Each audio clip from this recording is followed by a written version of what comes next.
Adam comes up and shares a word, I'd like to give you an update on some things that are going on and offer you an invitation. I'm going to do it by answering 3 questions. Where are we? It's always good to know that. What are we doing? Also very good to know.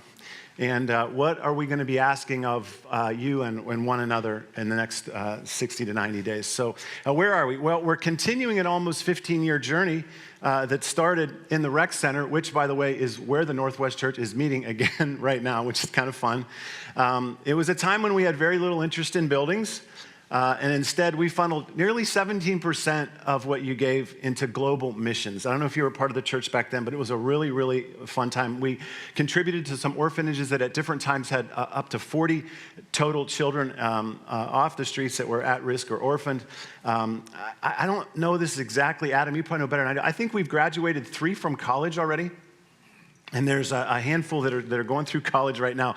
We've built 7 churches in Kenya. We've sent missionaries into the field, both Jen Morgan and Sharon Kozar, who are heroes. And we've supported, we can't even get a good count, something like 20-something teams and over like 200 people have gone on missions trips. So we went from the rec center, we routed through Kaufman High School for a year and a half or so in 08 and 09. And then we landed at Jerome, at least in the Northwest, for like a nationally unprecedented 11-year cooperation with the education system, which just doesn't happen. Then we launched this site in 2011. We gave Hilliard a go in 2016 to 2018-ish.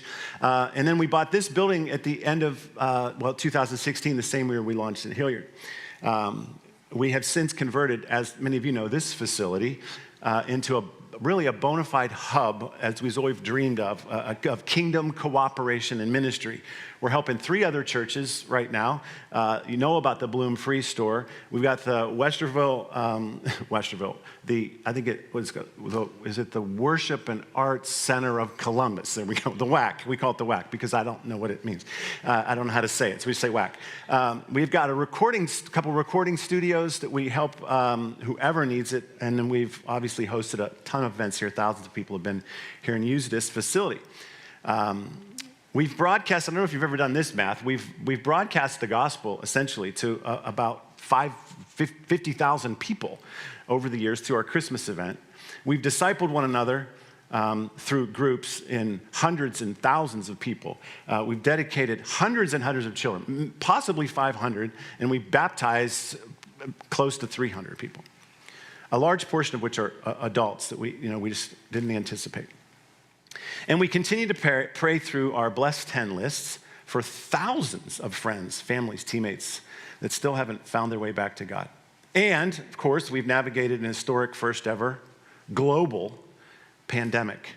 Unprecedented suffering, really, at least in our lifetime, right? I don't believe there's been more suffering in a consolidated time in my life anyway.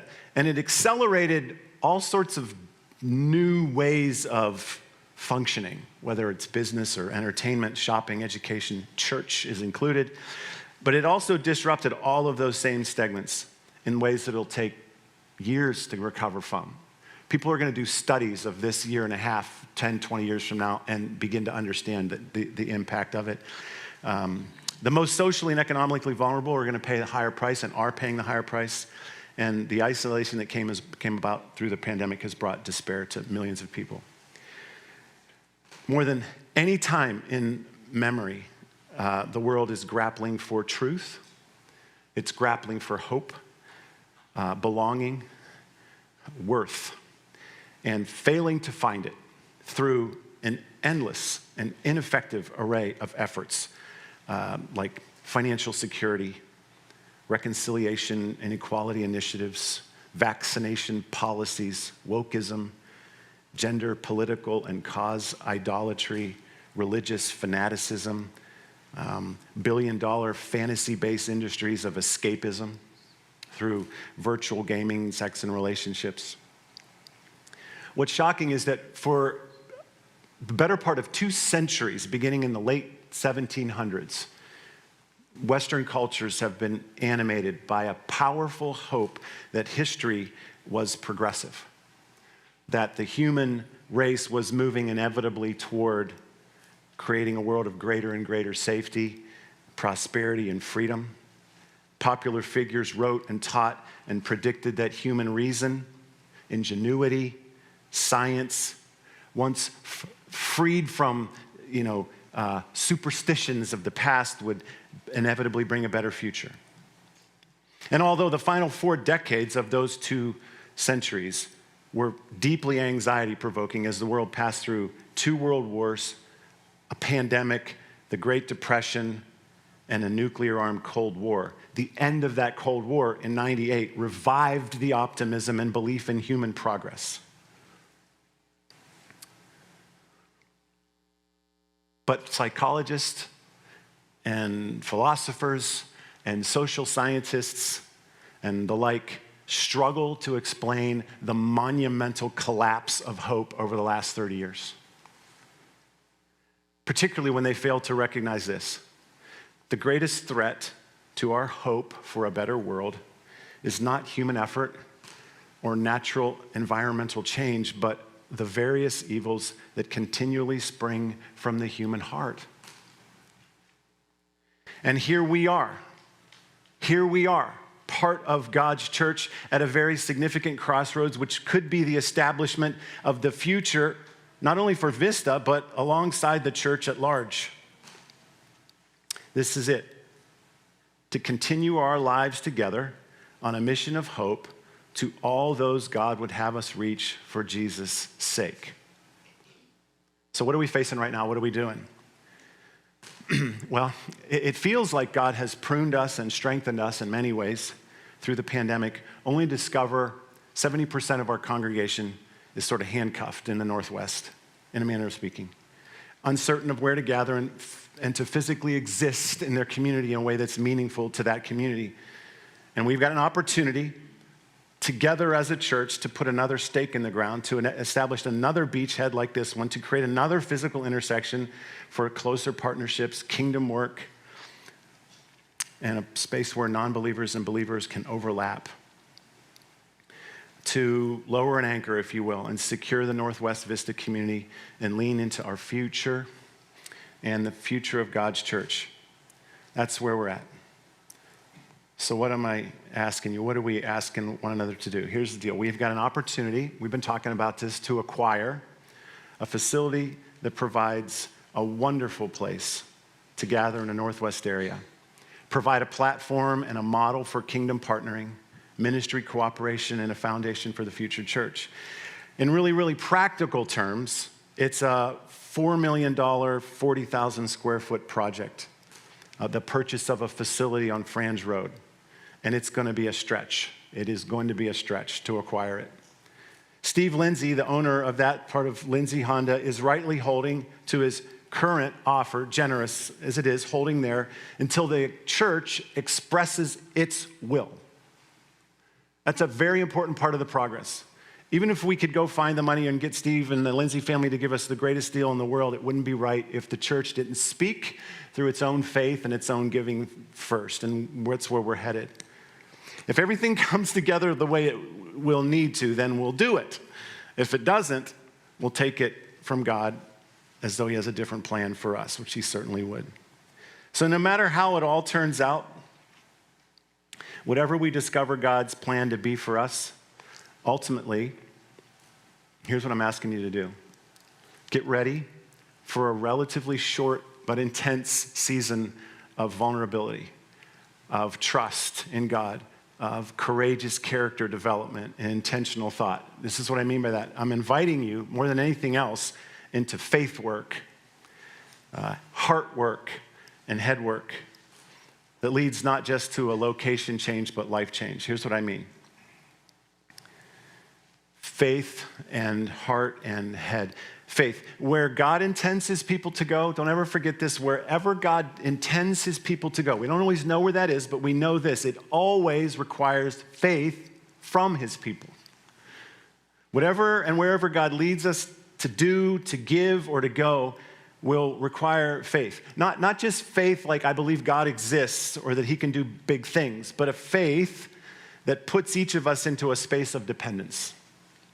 It's a vulnerable place that you wouldn't normally go. Faith without works is dead, James tells us. we're going to have to exercise faith. And that's not easy. It's a vulnerable space. A heart is another thing we know for sure, where what God intends for his people, ultimately, no matter where he leads them, from Egypt to the promised land or from one facility to two, ultimately he's looking to bring us to a place of deeper and stronger character. And that always and first requires an exposure of our heart.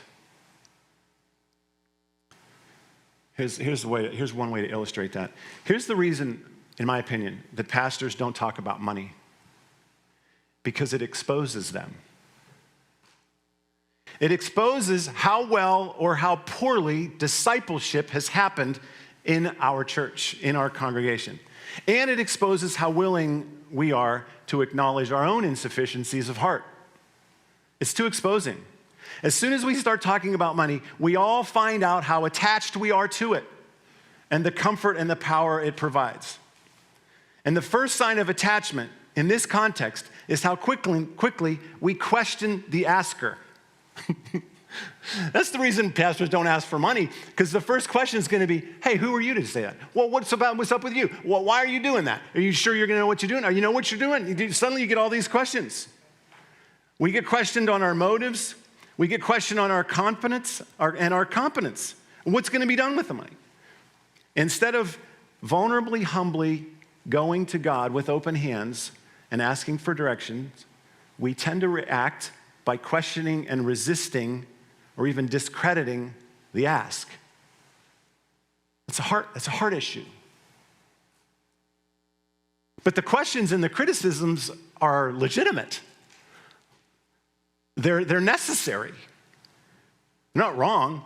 Leaders and pastors, me included, have to be willing to be questioned. Our strategies critiqued and criticized without being defensive, because we're flawed too. Our motives might be wrong, and our ideas and strategies and plans in need of refinement, even corrected. Our pride must be checked at the door. The reason we don't talk about money is because all of our hearts are to some degree attached to what we have and fearful to give it up. We must be willing to undergo heart surgery. Big steps for God require heart surgery for everyone, and that might be the toughest part. And then the head. To follow God requires, yes, active faith, humble hearts, and intentional time and energy given to thought. It requires your brain. Because although what we do together will be one big thing, it's built on very particular individual steps and actions and commitments that are yours and yours alone. Whether you contribute in the end $50 or $500,000, it'll be your unique, thoughtfully calculated, even creative step of faith. So let me wrap it this way. We're diving into something far more important and profound than a building. I would love to get that building for so many different reasons. It's going to take all of us to do it. But it's really the journey that God is inviting us into. He's inviting into a space where our character is changed and our very lives are deepened. The building is gravy. That's what's happening. I'm inviting you to be mashed potatoes. I just thought of that just now. I'm impressed by that. I just thought of that. Getting all mashed up by God, and the building is gravy. The invitation is an invitation to a way of living and giving that is radically different than the world's way. I'm inviting you, as always, into something that Jesus has invited us all into, a living and a giving that is different. A Christ-following way that rejects the fears and the false hopes of this world and instead rests in the only real hope, eternal hope. Hope found exclusively in the love and mercy of God, established through Jesus. It is a way that leads to greater hope in each of us, that ultimately offers and invites the hopeless to the same. We've been camping on this verse in Romans chapter 5. It says, we boast in the hope of the glory of God. Not only so, but we also glory in our sufferings, because we know that suffering produces perseverance, perseverance character, and character hope. So I, your board of directors and elders, leaders, staff, and even one another at this time are only asking one thing in particular of you this week. We'll get into more details next week, but we're asking you to return next week having considered deeply whether or not you're ready for this, to let your heart be tested, let your actions be full of faith, and that your mind be ready to think. Here's what the next few weeks look like. We'll come back next week and get going, ready with faith and heart and brain. We'll do a parking lot service all together. I think we're just inviting everybody to the parking lot over there to Franz Road. We're just going to have an outdoor service, probably fairly brief, and we'll peek into the windows. And then October 10th, we're going to have a digital service. Won't be in person, and it'll be like a tour of that building and some words to go along with it, I'm sure. Okay, Adam, about ready? Come on up here. This is nothing other than an invitation for you to enter a rather intense season of personal development, deeper experience of the presence of God. There's no other way to end up where God wants us than first jumping into this journey. So there you go. There's your invitation. Here's